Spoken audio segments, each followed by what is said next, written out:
Hi, students. Welcome to History 18. I'm Professor Collins, and I'm going to be your instructor for summer of 2020. So the purpose of this presentation here is really just to go over the syllabus. I'll be talking about the course expectations and requirements, give you a little advice on how to succeed in the course, and also introduce you to what historians do and how historians do it. So let's go ahead and get started. So this is a U.S. history course on the second half of U.S. history. So we will be covering U.S. history from 1865 to as close to the present as we can get. Sometimes we get to, the 1980s, 1990s. We don't really get all the way to the present. There's just not enough time over the course of the semester. Speaking of semester, this is a 6-week long semester, so it is a very compressed course.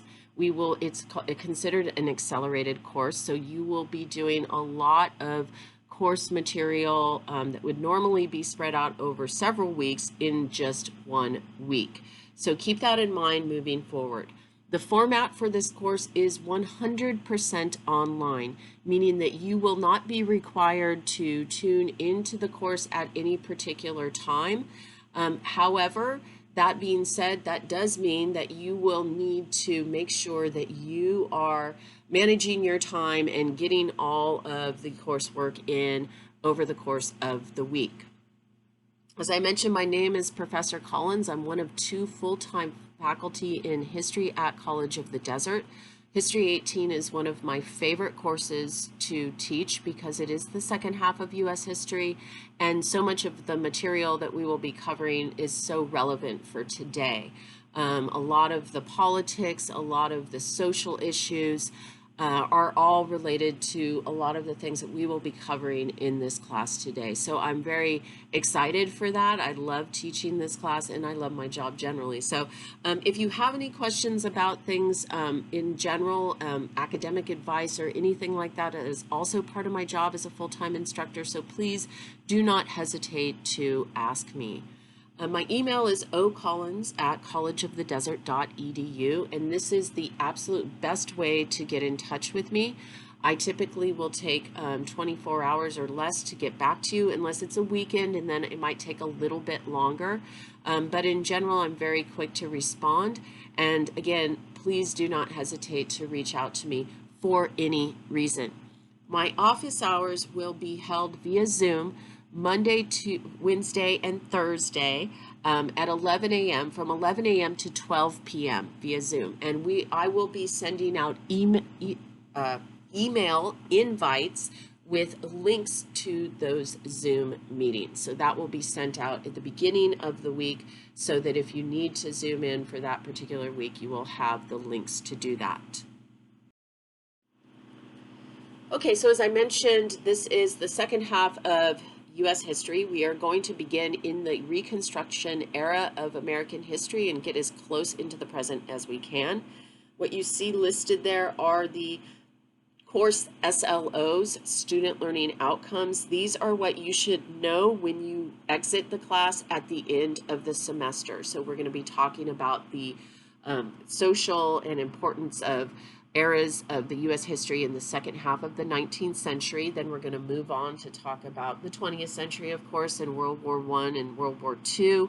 And then, of course, a lot of the cultural changes in the U.S. that the U.S. experiences after World War II. The required materials for this course is just one textbook, Give Me Liberty, An American History by Eric Foner. The Siegel edition is the one that I recommend. Make sure you are getting volume 2 of this book, because volume 1 is for History 17. So you want to make sure you're getting volume 2. It has an orange cover, and you can either choose the 6th or the 5th edition, whichever you prefer, whichever is cheaper for you, or you can do the ebook, which is also fine with me. Whatever you choose and whatever is most cost effective for you is what I recommend. Obviously, access to the internet is required for this course because it is an online course, so make sure that you have access to reliable internet.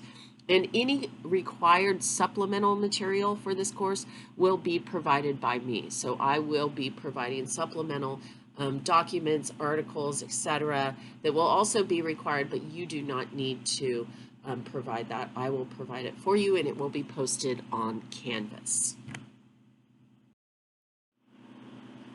So there are 5 grade categories in this course, but 6 major graded components of this course. Let's begin with the weekly quizzes.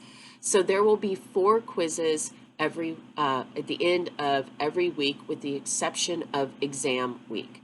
So these quizzes will be multiple choice and written response quizzes, and they are meant to be previews of what is going to be on the midterm exam and on the final exam. So I see them kind of as a practice, as a way to get you used to how I assess material from the course. They're also previews in that I will recycle the questions from the quizzes on the exam as well. So it's almost like you're getting a sneak peek, so to speak, of the exams, and it's really meant as practice to get you ready for that through repetition. You will be required to do a research paper for this class. I have detailed instructions on how to do that research paper already posted on Canvas, so please review those as soon as possible. It will be due the last day of class, which is July 30th, so you want to make sure that you are not putting that off until the last minute. Please do not hesitate to ask me questions about how to get that done. There's also the Tutoring Center, which can provide support in editing your paper and working with you on how to write a paper.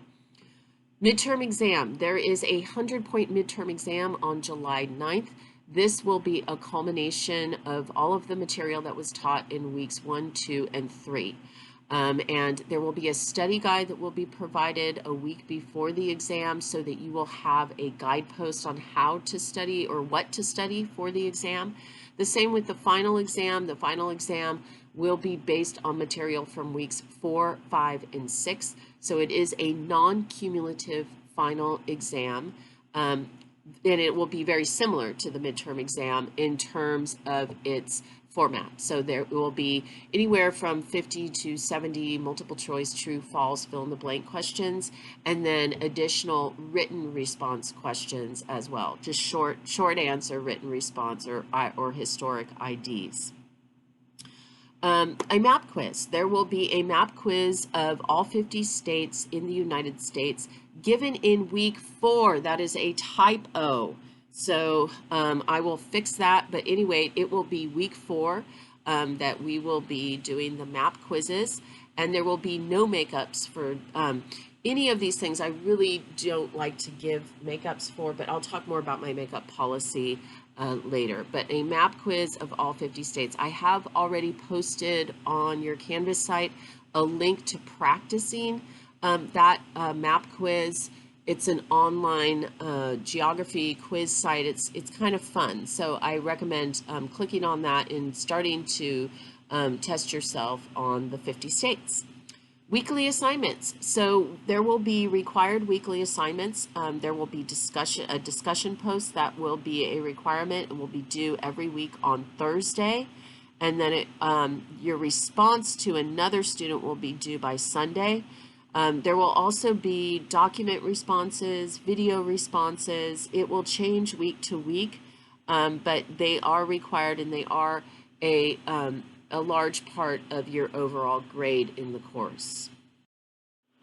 So here we have a breakdown of the different course components and the grade weights.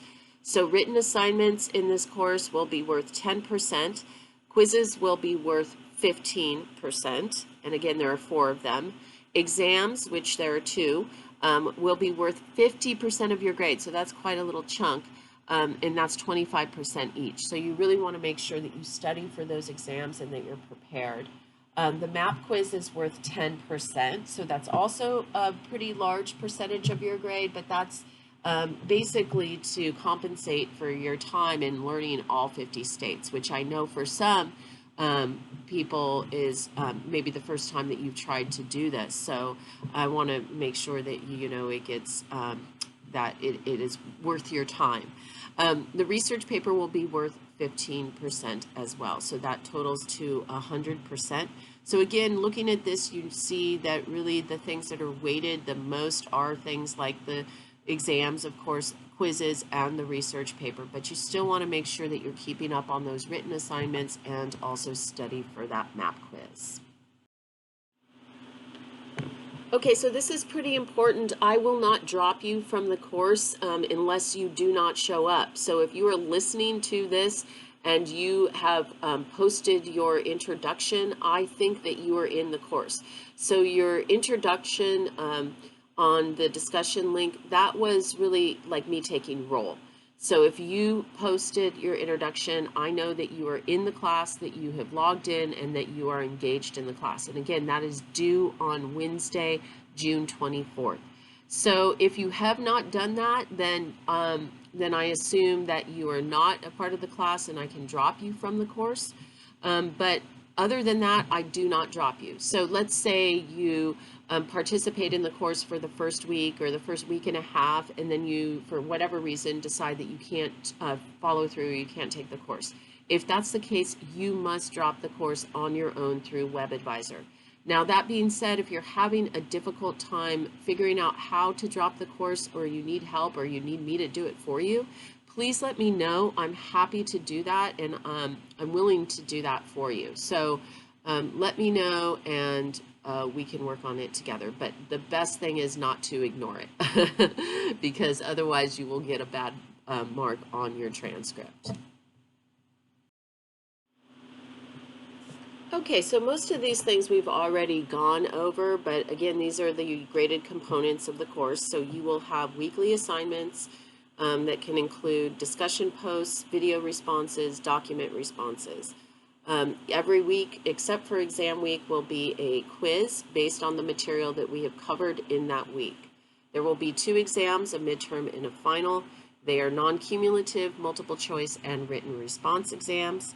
Your final paper, which will be due the last week of class, needs to be uploaded to the Canvas site via a VeriCite page, which basically is a plagiarism checker. It will double check, it will cross-reference your paper against other students' papers and also websites.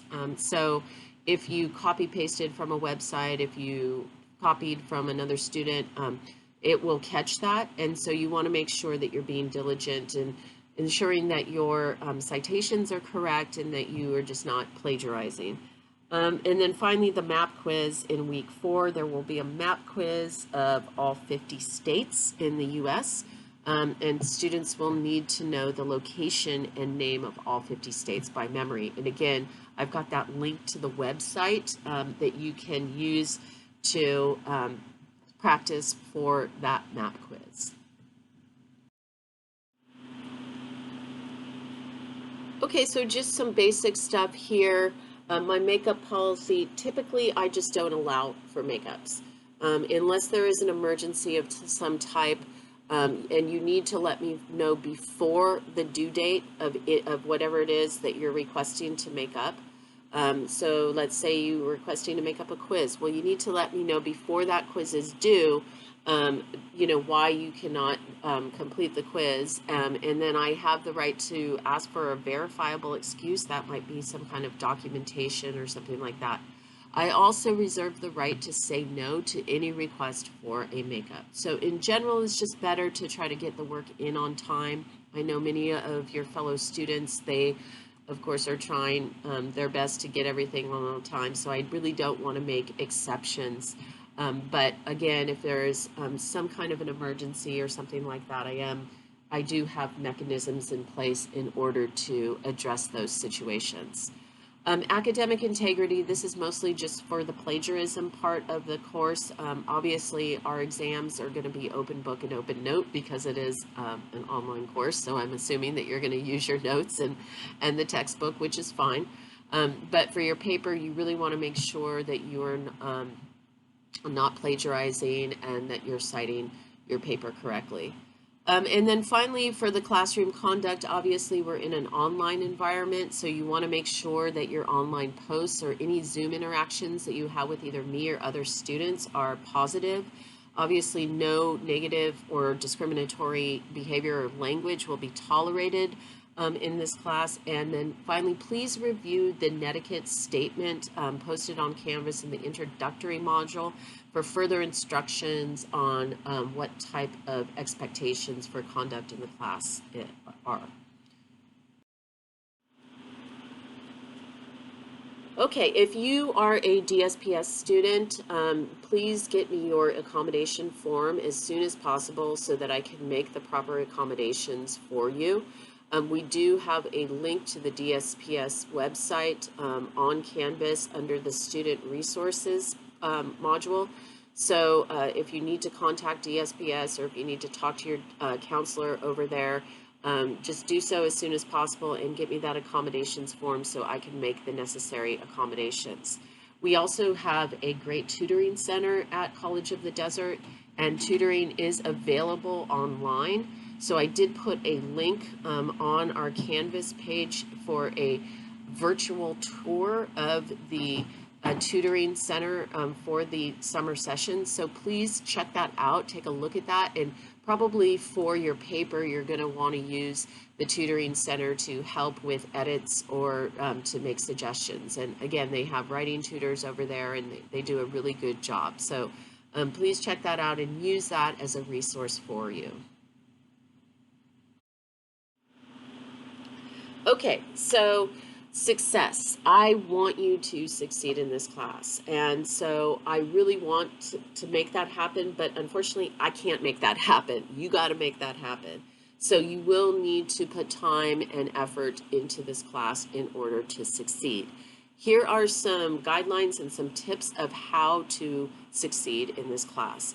Number one, read the assigned textbook material. I will be posting every week a to-do list, and on that to-do list will be textbook reading assignments. So please make sure that you're keeping up on that because the textbook gives you context. I cannot possibly cover everything that you need to know in my lectures. So you really need to read the textbook to get more information and, again, context. Secondly, listen to the PowerPoint lectures. So all of my lectures will be narrated like this one is. While you're listening, I really highly recommend that you take notes because that way you'll have those notes available when you're taking your quizzes, but also you can write down any questions that you have because obviously in a classroom environment, you could just raise your hand and ask. Can't do that in this way. So write those questions down and then send me an email or come into Zoom office hours and I will be happy to answer those questions. So that goes to number 3 as well. If you have any questions, please do not hesitate to contact me. Also, don't get behind in this class. It's an accelerated class, so you really want to make sure that you're devoting that time to get the work done on a weekly basis. And then finally, make it fun. History is one of those subjects, and one of the reasons why I love it so much is that you can never know everything about it. You're always learning something new. And you might find something that I say in a lecture particularly interesting, or maybe a video that you see or whatever, and you might want to know more about it. Well, go for it. Google it. Find out more about it. Ask me a question about it. You know, I find that sometimes if a student asks me a question I don't know the answer, that's actually really exciting for me because then I get to learn something new by going and finding the answer. So please don't hesitate to ask questions. Make it fun. Explore the things that you are interested in related to history, and then share them with the rest of the class if you feel like it. And you can do that through your discussion links. All right. Okay, so moving on to important dates. So again, also really important to keep this in mind just moving forward throughout your college career. You want to know what the drop dates are and when the add dates are and all of that good stuff. So June 23rd is the last day to add this class. So if you get an add code from me, you will need to input it by Tuesday, June 23rd. That is very quick. So make sure that you are inputting those add codes on the first day. June 23rd is the last day to drop and qualify for a refund for this class. So again, if you need to drop, do it by the 23rd to get that refund. June 28th is the last day to drop without a W on your transcript. So that is also very important. If you want to ensure that your transcripts are nice and clean and tidy, you want to make sure that you keep as many W's off of that transcript as possible. So June 28th is the last date for that. July 20th is the last day to drop with a W. So if you want to drop from the class, you need to do it by July 20th. You will not be able to drop past that date. And I can't drop you either past that date. And then finally, the final exam will be Thursday, July 30th.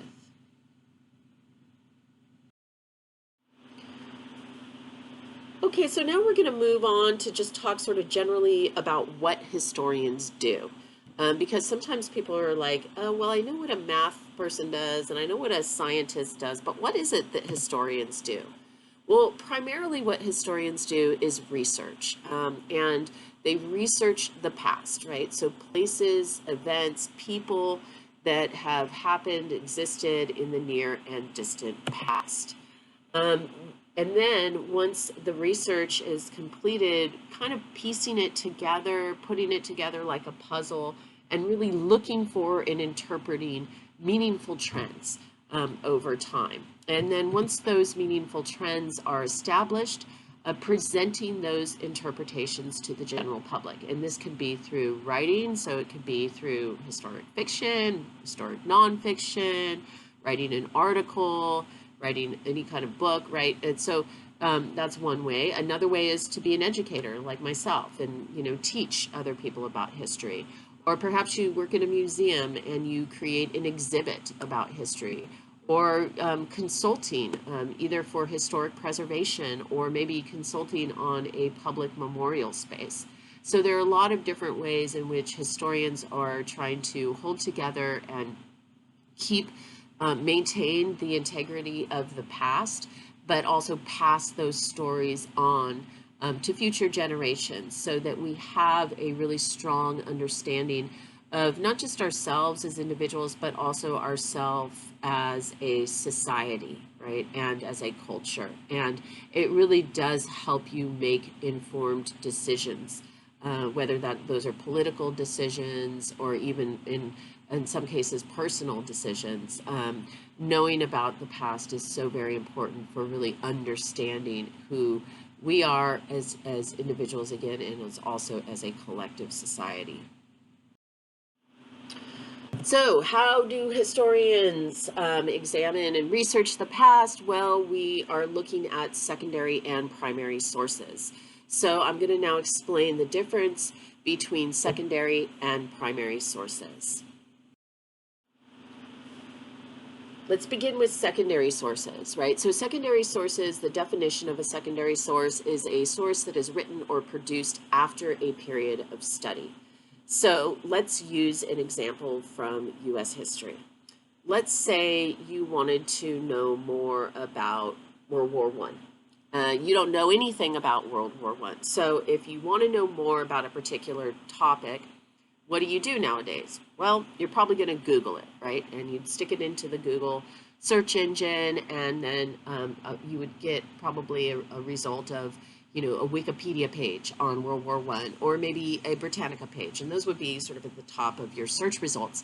And then you would click on those and you would read about World War I, and you would get a nice, very sort of concise narrative about that particular war, what started it, who was involved in it, etc., right? And so the people that created that website, they didn't live through World War I, right?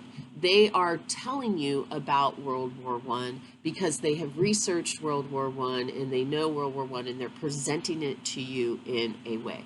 Now, secondary sources are great ways to start a research project, right? Because typically if we're researching a topic, we know very little about it generally, so we want to look at as many secondary sources as we can. And the more secondary sources we look at, a good secondary source will also provide a list of citations that will then give you even more avenues for research. So secondary sources, great places to start for research. Now, what is the limits of a secondary source. Well, a secondary source will not and cannot tell you what it was like to live through that particular event. And secondary sources always have a certain element of bias because the person that created that secondary source is giving you a story about that history, really sort of from their perspective or from the parts of that history that they think are important. So secondary sources, examples of which are your textbook. Your textbook is a secondary source. Eric Foner did not experience World War I firsthand, but he is going to write about World War I in the textbook, right? Encyclopedias are also secondary sources. Nonfiction history books. These are all examples of secondary sources. So let's get a visual of some secondary sources here. As I mentioned, textbooks are secondary sources, encyclopedias, secondary sources, any kind of compilation is a secondary source. A lot of the history books at like Barnes and Noble, those are secondary sources as well. But again, great places to start for history, but really not the source of original historic research.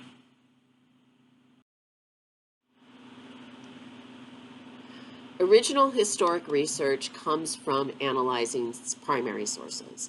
So primary sources are sources that are produced during the period of study. So let's go back to our example of World War I. I want to know about what it was like to be an African American soldier in World War I. So for that, I would want to go and look at some primary source material from, for example, maybe the Harlem Hellfighters, right? The 369th Regiment.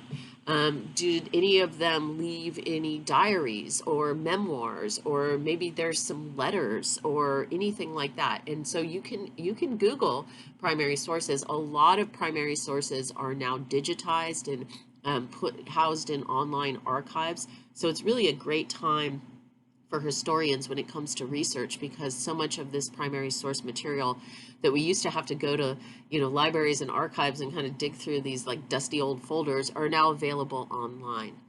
So what are some examples of primary sources? Manuscripts, as I mentioned, treatises, letters, memoirs, diaries, any type of paper related to that period of study that can give you some kind of first-hand insight into the experience of what it was like to be in that particular situation. Newspapers and magazines and posters from the time period, right? So analyzing newspaper clips from World War I, magazines, posters, etc. What about literature, like novels? What kind of novels were coming out in the World War I era? What does that tell you about society and the ways in which people were thinking about things? Art and music, film and photographs. Yay, when we get into the 20th century, we have a lot of that type of archival knowledge, particularly the film and the photographs, right, as we get into the 20th century in particular. Artifacts, architecture, all of these are really important in understanding the time period. So going back and looking at artifacts from World War I, like in our example, or looking at some of the architecture during that time in not just American history, but also in world history and European history. So this is just an example, the World War I thing, but again, it does show you the difference between secondary sources. So secondary sources are sources that were produced after the period of study. Primary sources are sources that are produced during the period of study, and they give you a direct eyewitness, really, accounting of what had happened and the experiences of people that lived through that time period.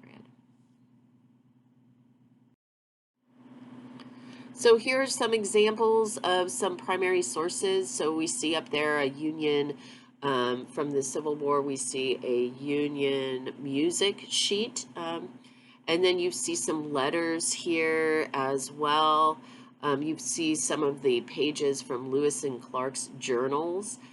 These are all examples of primary sources. Now, some of this is really hard to read. Nowadays, a lot of this stuff has been transcribed into typed documents. So we have that available to us as well, which is really helpful. It's difficult to read some of these, so it's hard to, like decipher them. But again, these are all, like, for example, the notice that was written right there by a Ku Klux Klan member. We're going to start our course talking about the Reconstruction period and the terrorizing that the Ku Klux Klan did, especially in the South, against African Americans. And so again, this is from that time period, and you can see that there are, this letter is horrible. It's just filled with threats and threatening messages and ideas. So again, these primary sources, they tell you what people were thinking, feeling, and saying during the period of study. So again, here are also some examples of different types of primary sources, right? We've got some photography here, which is really great in this class. We've got a lot of photography and video sources that we can draw from. Art is also an important primary source, looking at artists. And one of the things here is that the art pieces that I chose to display here are abstract in nature. And that's really sort of an important result of the invention of photography. You know, when photography was invented, artists were really freed up from having to depict their surroundings and their world in a very accurate manner, and instead they could do more abstract representations of the world around them. And then photography then kind of took the place of documenting, real life and real images and real history. With the exception, of course, of this headless photography, which is an example of one of the first uses of trick photography. These headless portraits of the 19th century became very popular as kind of like a joke or sort of like a novelty, right? That people would get done for fun.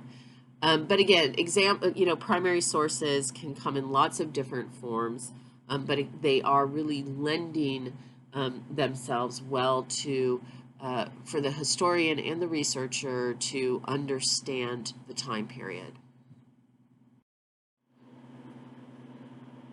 Okay, this is the final slide in this PowerPoint, and here I'm just going to, point out some basic things about history, particularly it's just some vocabulary. But the first thing I want to point out is get to know your textbook. Check it out. It's got a lot of different features to it. It's got focus questions, which kind of tell you what the chapter is going to talk about. It's got timelines, which is great. It gives you like a chronological overview of the period that you're about to read about. There are primary sources in every chapter of your text. There's a section on primary sources. Towards the back of the chapter, you've got key terms. Throughout the chapter, you've got maps. And in the back, you've got the appendix, which includes the Declaration of Independence, the Constitution of the United States, and also a glossary, which tells you some of the basic terms throughout the book. So I encourage you to check that out and use that while you're studying. If you need to look something up, that's very useful, especially that glossary, and also just the index as well in the back of the text. So the next part, I'm just going to go very quickly over these common date abbreviations that we use in history, which can sometimes be confusing for students. So if you're talking about the 20th century, you're talking about the 1900s, right? If you're talking about the 19th century, you're talking about the 1800s.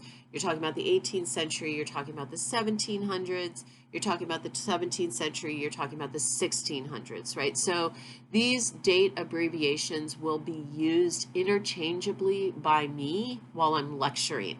So let's say I'm talking about something like from 1865, right? I'm talking about, I don't know, I'm talking about Abraham Lincoln's assassination in 1865.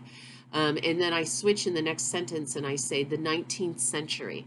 Well, 1865 is in the 19th century, so those two things are related. And I don't want there to be confusion about that because I tend to use them interchangeably without thinking about it, but sometimes it can be confusing for the student.